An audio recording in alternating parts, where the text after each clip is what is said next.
Well, good morning and happy 1 week before Easter Sunday.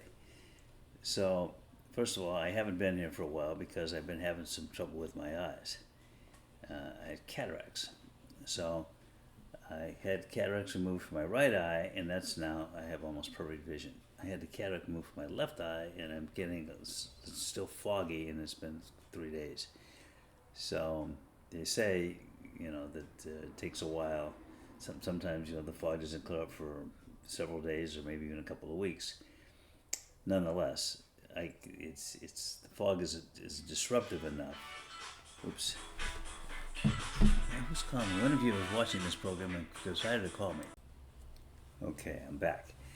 So it was just Donald Trump calling me again. I don't even take his calls anymore. So anyway, that's why I'm wearing a patch, because the fog on my eye disrupts my vision. So with the patch on here, I can't see as well, obviously, as I can with two normal eyes, but I can see pretty well with this right eye. I even drive like this. I've had a few accidents, but so what? I mean, that's just the price you pay for driving. So that's why I've been gone. I'm back. I don't know how long I'm going to stay. I'll do the best I can. You're probably wondering what this is. This is a rabbit. I bought this rabbit for Francois. I thought he would love it. So, he even does this.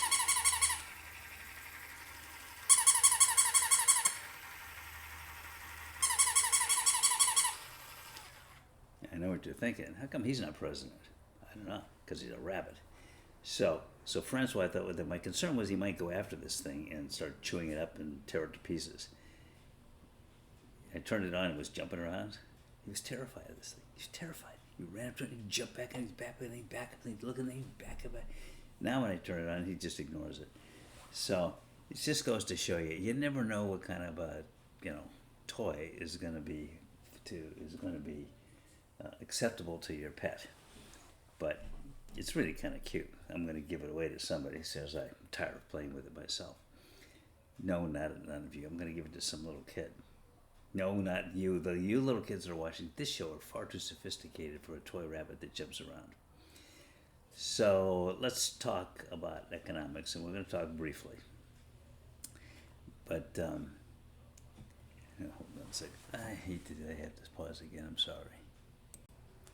Back again. It's amazing technology. As far as you're concerned, I never even left, because I'm picking right up where I was when I left off.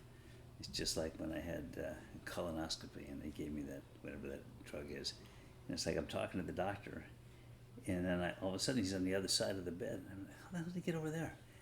And I said, Doc, how long is this going to take? He said, we're done. I said, what? He said, yeah, we just gave it to you. Unbelievable. So it's propofol is what it's called. Amazing stuff. It's the stuff that killed Michael Jackson, so I'm not recommending it. So I'm watching Meet the Press today, and Ray Dalio was on there right after Peter Navarro. And Peter Navarro, I disagree with what Elon Musk, or as I call him, young master Elon, said about Peter Navarro. He said he was a moron. I agree with that. But he also said he was dumb as a stack of bricks. It's probably something he got from South Africa. He's not a great communicator, this kid. So the correct expression is dumb as a box of rocks. Why? Because that rhymes. Box rhymes with rock. So to say somebody's dumb as a box of rocks flows off the tongue. And when you're criticizing somebody's intellect, it's important to always make it rhyme. Otherwise, don't waste your time. So, dumb as a box of rocks. That says it all. Dumb as a stack of bricks. It's awkward. It's clumsy. It feels like when you drop a brick and blunk, box of rocks. That soars. So, I get what he was trying to say, but you can't use these South African expressions. It's a reason they lost the Boer War. No, not because it was boring. Who comes up with these stupid jokes? No, because they told stupid jokes, and then they were trying to figure out what each other's jokes were all about, and in the meantime, the British came in and shot them all up. Boer War. Look it up. So, what I was enjoyed about watching this guy, I guess, he says the same thing that I've been saying for years. That these economic policies of Donald Trump are taking us down the same path that we pursued in the 1920s. So, and I know some of you don't like me talking about history. Get over yourself. Learn from history, because that's how we learn. Those people who don't study history are doomed to repeat the past. I didn't make that up. I think it was Chiang Kai-shek or somebody who made that up. So, maybe it was Chow En-lai. Maybe he wasn't even a Chinaman. Could have been Buddha for all I know. But anyway, it's well known. So, it's like, okay, what happened in the 1920s? Tax cut after tax cut after tax cut, starting with Harding, followed by Coolidge, followed by Herbert Hoover. And the result of all those tax cuts was the debt went up, and then we ended up with the Great Depression. And when the Great Depression hit, the stock market crash was 1929. If you don't know about it, look it up. There's no excuse for you not to be familiar with the 20s. What happened in the 1920s, the roaring 20s, is the lesson for all of us as to what happens, unfortunately, every time you put Republicans in charge, because they follow the same playbook. They slash taxes for the wealthy, they don't regulate what's going on in the economy, and boom, the bottom falls out of it. So, and then they followed up in 1931. They passed the Smoot-Hawley tariff bill. And anybody who's studied economics at any kind of a sophisticated level in college, you know all about the Smoot-Hawley tariff, which really took what was the beginnings of a depression in 1929 and it just escalated the hell out of it, and made it a worldwide depression, and which eventually led to World War II. The Smoot-Hawley, time and again, was an experiment which was a disaster, and we should never go back there. And what do we have right now? We have the Republicans pushing through massive tariffs, far greater than Smoot-Hawley, and an all record-breaking tax cut, which will add something like $4.5 trillion to the national debt. Now, if you think that's okay, then you're probably a Republican, and you're going to sit back there as we go into a Great Depression and say, well, I didn't see that coming. Well, if you didn't see it coming because you didn't listen to me. You also didn't listen to my friend Ray. So Ray was the founder of the largest hedge fund in the history of the United States. He's a brilliant guy. He actually knows what he's talking about. And he said exactly what I'm saying now and what I've been saying for a long time. The national debt, fueled by massive, irresponsible tax cuts, is what's going to sink us. And what's carrying that boat along over the abyss are tariffs. And most people agree that some tariffs, if they're carefully thought out and they're geared towards certain, in a thoughtful way, not these across-the-board tariffs, just like these across-the-board, throwing people out of work that work for the government. Because let's see, if I fire 100 people here, or 1,000 people here, or 5,000 people here, I'll save this much money, without any regard to whether or not those people should be fired, without any regard to what job they're doing, or whether they're performing, whether they're providing a necessary service. No, just these people, I can get rid of those people and I'll save that much money. Boom, off they go. Tariffs, I can add all these tariffs and it's going to change the economy for the better. You'll bring back American manufacturing, da-da-da-da-da-da. I saw that today Trump's reversed himself on, guess what, electronics. On electronics, because that's the biggest single boom that the American people have experienced as a result of China. China making televisions and cell phones and all these electronic devices with people sitting in little huts all over China. I've been there. I've seen it.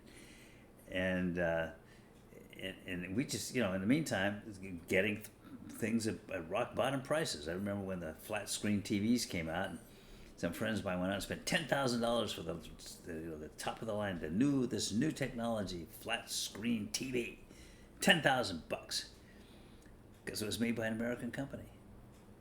About 5 minutes later, those same TVs were on sale, being made in China for $1,000. So, and then ever since then, everybody has a flat screen TV because they cost almost nothing because they make them in China. Cell phones, they were predicting these tariffs were going to take $1,000 cell phone and end up costing $3,500. And so he said, oh, well, you know what? We're taking the tariffs off of these electronic goods coming from China. Really? It wasn't that long ago he said there was going to be no movement in all these tariffs and they're permanent and we intend and that da-da-da-da-da. Because we're going to bring back that business. And of course people were mocking that idea that we're going to have some, a bunch of white factory guys sitting around screwing tiny little screws into cell phones. Not going to happen. So finally he said, so he basically acknowledged that what he was doing was ridiculous, so he got rid of those tariffs on those electronic products, which means you can still go to Walmart and you can still get the TV for $1,000 instead of, by now, $20,000 if it's made in the United States. There are benefits to products being made offshore. They're cheaper. That's one of the reasons we haven't had inflation. You start tinkering with that, what happens? Inflation goes up. First of all, the tariffs get added, that's a sales tax. And secondly, you're suddenly American products, you're going to be forced to buy American products, which are going to be far more expensive because they're far more expensive to make. That's just common sense. So my friend Ray says that these are the two problems, and he talked about, guess what? The 1920s and the policies that were followed there, including massive tax cuts and tariffs. Tax cuts, tariffs, tax cuts, tariffs, tax cuts, tariffs. Those were the economic policies that the Republicans followed in the 1920s. And when Roosevelt came in, the first thing they did, they got rid of the tariffs, and then they set about setting in meaningful regulations to control the business, which, big business hates that. Oh, don't bother, don't touch it, don't touch it. Well, they have to be controlled, and they put controls on the banking, they put controls on the stock market, they put guarantees on the banking, the Federal Deposit Insurance Corporation, and a whole lot of other things in terms of maximum hours, child labor, all kinds of things, which stabilized the economy. And that was done under Roosevelt. Ironically, it was also many of these things were attempted under Teddy Roosevelt, a Republican who later left the Republican Party, in disgust, I might add, because of the policies of Taft, Taft was basically in the pocket of John D. Rockefeller and Carnegie and Frick and Mellon and Vanderbilt, all of these people who wanted the government to hands off of them so they could do whatever they wanted to do.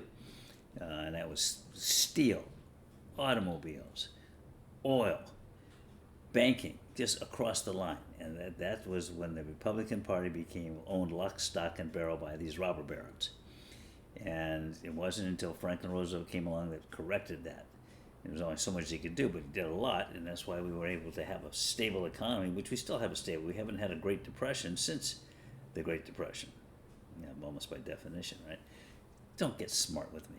So there we sit, and it was refreshing for me, although depressing, to find out that this guy, who is, his people listen to him. They don't listen to me, but they listen to him. Was saying basically what I was saying, which is common sense, but for some reason it doesn't get through to so many American people who continue to vote Republican. And if you vote Republican, I'm pointing at you. It doesn't make you a bad person. It just means you're not paying attention to history. So pay attention to history. Get up to speed on economics, how it works, the basics, and you'll understand why this national debt is such a problem. You cannot maintain a debt that high as it starts becoming greater and greater share of the GDP, and at some point in time it's going to surpass the GDP, and that's when you really head into a depression that you're going to have a hard time ever getting out of. So pay attention to these details. They matter. And now, enough of my blathering. Some people, I don't know who they are, say I talk too much, but I earn my living talking. What else am I going to do? Right? Of course, now that I can see well, I could go back to becoming a professional athlete. I have to give that some thought. Yeah, maybe I'll take Francois with me. He could be a mascot somewhere. He's got to be able to do something to earn a living. I've had it with that damn dog. Okay, so happy week before Easter, and hopefully this vision thing will clear up, and I'll be in a better mood and not so inclined to criticize my Republican friends. All right, take care. Bye. I'm going to turn this off now. There we go, and there it goes, and it's off.